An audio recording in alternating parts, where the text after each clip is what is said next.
Welcome to Kali twisted 9। जय माँ काली, जय माँ तारा, माँ काली की अनसुनी कहानियाँ। आज की कहानी दिल्ली से स्टार्ट होती है। दिल्ली गीता कॉलोनी और उसमें रहने वाली एक हाउसवाइफ गीता की, जो पिछले 1 साल से एक यूट्यूब चैनल से जुड़ी हुई थी, जो माता काली की भक्ति सिखाता था और माता काली का ध्यान करना। भाई बहन जैसा रिश्ता हो गया था उस यूट्यूबर से गीता का। गीता निरंतर माता काली का जाप करती रहती, पर उसकी आर्थिक स्थिति और सामाजिक स्थिति कोई खास नहीं हो पा रही थी इम्प्रूव। बार बार वो कभी इस चीज़ से कभी उस चीज़ से परेशान रहती थी। आर्थिक स्तर पर पैसे की कोई बचत ना होती, जो भी पैसा आता वो कब निकल जाता हाथ से पता ही नहीं चलता। अच्छा, हाउसवाइफ होने की वजह से वो केवल पैसे बचा सकती थी, और कैसे बचा सकती थी जब 400 का सिलेंडर 800, और उसके बाद घर में हस्बैंड के पीने की आदत भी। बच्चों को किसी तरह से जैसे तैसे माँ पढ़ा रही थी। साल भर बीतने के बाद गीता ने उस यूट्यूबर से पूछा कि मैं भी माँ काली का दर्शन कर लूँ भैया। तो सोनू भाई ने बोला कि कर सकती हो, माँ का नाम लो और स्टार्ट कर दो। अब तो तुम्हें पता ही है कि रक्षा क्षेत्र क्या है, सिद्धि स्थापना क्षेत्र क्या है, कैसे जाप करने वाले हैं, कौन सी माला यूज़ करनी है, ये सब तो तुमको पता ही चल गया बहन 1 साल में। बाकी अब तुम दर्शन और सिद्धि करना चाहो तो तुम 41 दिन की साधना कर सकती हो। गीता ने नवरात्रि का समय चुना और बोला भैया कैसे पता चलेगा कि माँ दर्शन देगी। तो सोनू भाई ने बोला पहले 1 हफ्ते जब तुम करोगी तो तुमको अनुभव होना स्टार्ट हो जाएगा। अगर 1 हफ्ते बाद तुम्हें कोई अनुभव होना स्टार्ट हो जाता है तो इसका मतलब माँ तुम्हें दर्शन अवश्य देगी। फिर भी तुम अगर 41 दिन की ये साधना करोगी तो माँ का आशीर्वाद तो वैसे भी बना रहेगा। और बहन, माँ का नाम लेने में बुराई क्या है? उनका नाम जितना बढ़ जाए उतना अच्छा है। ये सुनकर गीता बहुत खुश हुई। गीता ने एक तरफ गुरु माँ से आज्ञा ले ली, माता काली से, और गुरु भाई से कंसल्टेशन भी कर लिया, और वहाँ से भी दोनों साइड से पॉजिटिव ही रिस्पॉन्स आया। सोचकर गीता ने एक एकांत कमरा किराए पर ले लिया 41 दिन के लिए, और वहीं पे साधना आरंभ कर दी। ओम क्रीं कालिकाय नमः, ओम फट स्वाहा। ओम क्रीं कालिकाय नमः, ओम फट स्वाहा। ओम क्रीं कालिकाय नमः, ओम फट स्वाहा। मंत्रों से पूरा कमरा गूंज रहा था। आज 7वां दिन हो गया था और पूजा करते करते काफ़ी मग्न हो गई थी गीता। अब उसको समय का ध्यान नहीं रहता, कब सुबह हो जाती कब रात हो जाती। पति से वो बोल कर आई थी कि मैं माँ की पूजा करने जा रही हूँ, मुझे डिस्टर्ब न करना। पति खाना देने के लिए आता और बाहर से ताला खोलता, खाने की थाली अंदर सरकाता और चला जाता। और गीता की पूजा निरंतर बनी रहती। बच्चे भी थोड़े बड़े हो गए थे तो स्कूल जाने लायक थे, तो वो भी अपने आप उठते और चले जाते। इधर गीता की पूजा जब 7वें दिन ख़त्म हुई तो स्नान ध्यान कर कर फिर से जब पूजा पे बैठी गीता, तो जिस आसन पर, जिस लकड़ी के आसन पर वो बैठकर पूजा कर रही थी, जिस पर वो सोती भी थी रात में, वो अचानक से हिलने लगा। उसको लगा कि पूरे आसन में कंपन है।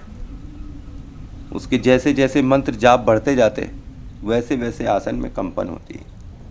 उसे स्मरण हुआ कि भाई ने कहा था कि 1 हफ्ते में अगर कुछ अनुभव हुआ तो ये बात समझना कि माता तुम्हें दर्शन जरूर देंगी।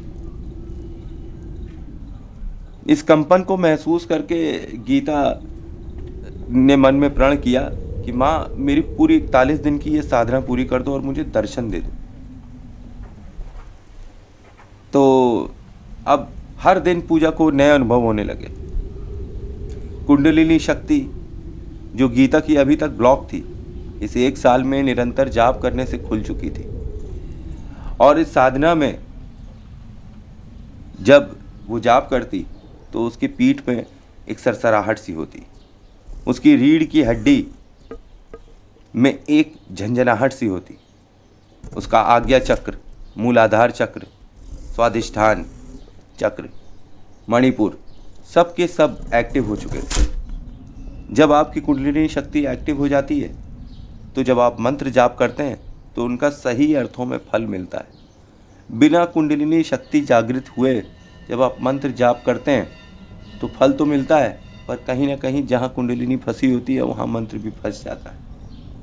इसलिए जाप करने के पहले प्रैक्टिस करना बहुत ज़रूरी था, जो गीता पिछले 1 साल से कर रही थी। और अब वो रेडी थी माँ काली की सिद्धि के लिए। 8वें दिन उसकी रीढ़ की हड्डी पर हलचल होने लगी। 9वें दिन उसको क्रोध आने लगा। काली माता के भक्त जब सिद्धि करते हैं तो जो बहुत सीधा होता है उसे क्रोध आने लगता है, और जो बहुत क्रोधी होता है वो शांत हो जाता है। ये माँ काली की महिमा है, उनका आशीर्वाद है कि क्रोध को वो अपने वश में कर लेती हैं और अपने भक्तों के क्रोध को भी वश में कर लेती हैं। जो दबा होता है वो बाहर निकल आता है और जो बाहर होता है वो दब जाता है। अंगुलीमाल गौतम बुद्ध बन जाता है और गौतम बुद्ध अंगुलीमाल। ये माता काली की महिमा है। वो अपने भक्तों को वो बना देती हैं जो वो कभी थे ही नहीं। वीर, बहादुर, यही सब बनाती है माता काली। अब हर दिन नए अनुभव होने का ये अर्थ हो गया कि एक दिन हवा में गिलास उड़ गया। गीता आश्चर्यचकित हो गई कि ये कैसे हवा में गिलास उड़ गया। हाथ जोड़कर प्रसन्न मुद्रा में आज 21वां दिन था और धीरे धीरे धीरे धीरे करते करते करते 41वां दिन भी आ गया। 41वां दिन जब आया तो गीता अति प्रसन्न थी। उसने अपने पति से बात करा जब वो उसे खाना देने आया कि क्या चल रहा है सब घर पर, बच्चे कैसे हैं, कल मैं घर पर आऊँगी। तो वो बोला वो सब तो ठीक है, पर चलो अच्छा तुम आओ, कल तो बात करते हैं। तो बोली बताओ क्या दिक्कत क्या है। कहा बच्चों की फीस देनी है और पैसा नहीं है, और मेरे को भी बोतल के लिए थोड़ा पैसा चाहिए था। घर का राशन वाशन लाने में सब पैसा ख़त्म हो गया और हमको भी बोतल का पैसा चाहिए। तुम बाहर रहती थी तो तुम कुछ बचाती थी तो दे देती थी, तो मैं बोतल ले आता था अपने लिए, अभी मुझे बोतल का पैसा दे दो।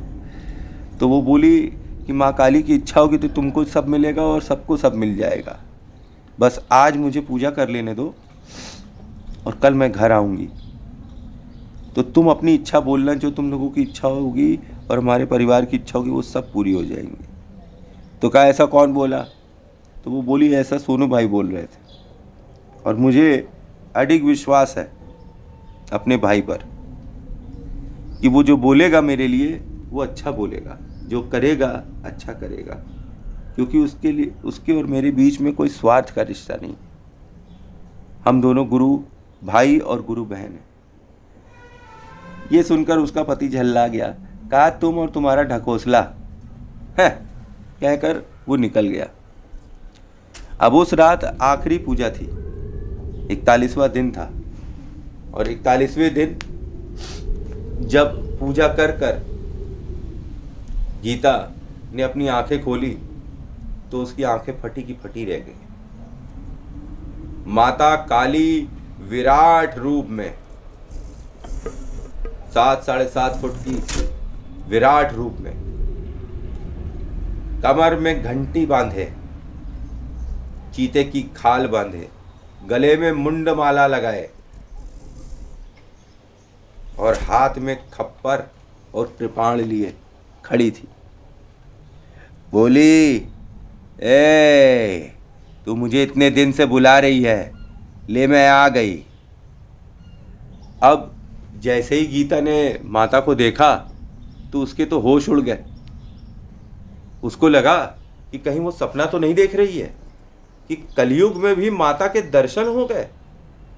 मैंने भक्ति और श्रद्धा से इतने जाप किए, ये सोचे बगैर कि माँ मुझे दर्शन देगी। मैंने बस उनके प्रेम में जाप किया और इससे मैं इतनी शुद्ध हो गई कि कलयुग में माता ने मुझे दर्शन दे दिए। मैं तो धन्य हो गई। अब उसके मन में आया कि मैं क्या बोलूँ माँ से। माँ बोली, बोल क्या चाहती है। तो वो बोलती है, माँ माँ मुझे कुछ नहीं चाहिए, मुझे कुछ नहीं चाहिए, मुझे बस आप चाहिए, आप। तो बोली माँ, समझ ले, सोच विचार कर बोल। बोली माँ मुझे कुछ नहीं चाहिए, मुझे बस आप चाहिए। तो बोली चल फिर मेरे साथ। ये कहते ही माँ ने गीता का हाथ पकड़ा और उसे खींचने लगी। गीता को एहसास हुआ कि उसका शरीर तो नीचे रह गया है और उसकी आत्मा माँ के हाथ में आ गई और वो उसके साथ आकाश की तरफ धीरे धीरे कर बढ़ने लगी। तभी पीछे से आवाज आई, माँ उसको जाने दो। माँ काली ने पलट कर देखा तो चिर परिचित आवाज गीता ने पहचान ली। कहा, ये मेरे भाई हैं, ये मेरे गुरु भाई है। भाई, मैंने माँ काली को प्रसन्न कर दिया है। उसी दिशा से फिर से आवाज आई, माँ इसे जाने दो, ये मेरी बहन है।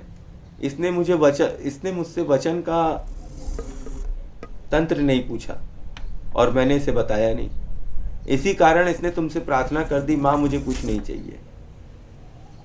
माँ ये गलती मेरी है, तो इसलिए इसको जाने दो माँ। माँ बोली कि अच्छा, मैं ऐसे इसको नहीं जाने दूंगी। इसने मुझे बुलाया है और उसने मुझसे जो मांगा है मैं दूंगी इसको। मृत्यु ही मुक्ति का द्वार है। इसने मुझसे वही मांगा, मुझे कुछ नहीं चाहिए, मुझे कुछ नहीं चाहिए। तो इसे कुछ नहीं चाहिए तो मैं इसे अपने साथ ले जाऊंगी अपने लोक में, क्योंकि ये मेरी भक्त है। पर माँ, इसके काम यहाँ अधूरे हैं। इसका पति और इसके बच्चे अभी इसके ऊपर डिपेंडेंट है। अभी के लिए इसको छोड़ दो माँ, छोड़ दो और आशीर्वाद दो।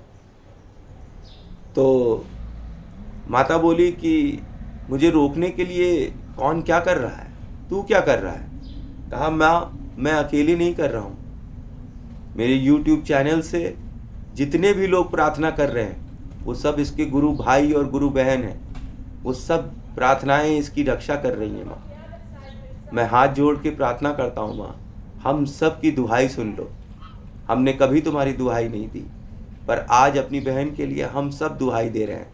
माँ ने नज़र उठा के देखा तो दुनिया के कोने कोने में जहाँ जहाँ लोग जाप कर रहे थे, सोनू भाई के बातों से इंस्पायर होकर उन सब की प्रार्थनाएं गीता बहन की रक्षा कर रही थी।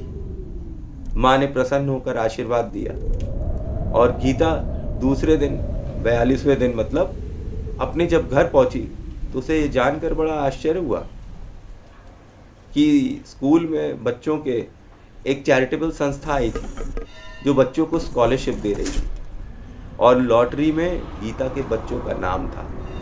अब उसे पूरे साल फीस की कोई भी टेंशन लेने की ज़रूरत नहीं थी।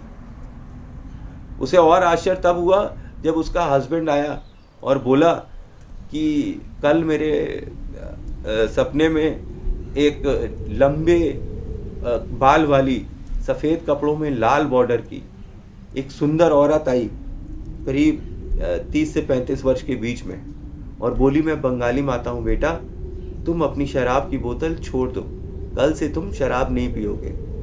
और गीता को ये जानकर और आश्चर्य हुआ कि उसका हस्बैंड जो है आज शराब की एक बूंद भी नहीं चख रहा है और उसने प्रण ले लिया कि वो कभी भी शराब नहीं पिएगा।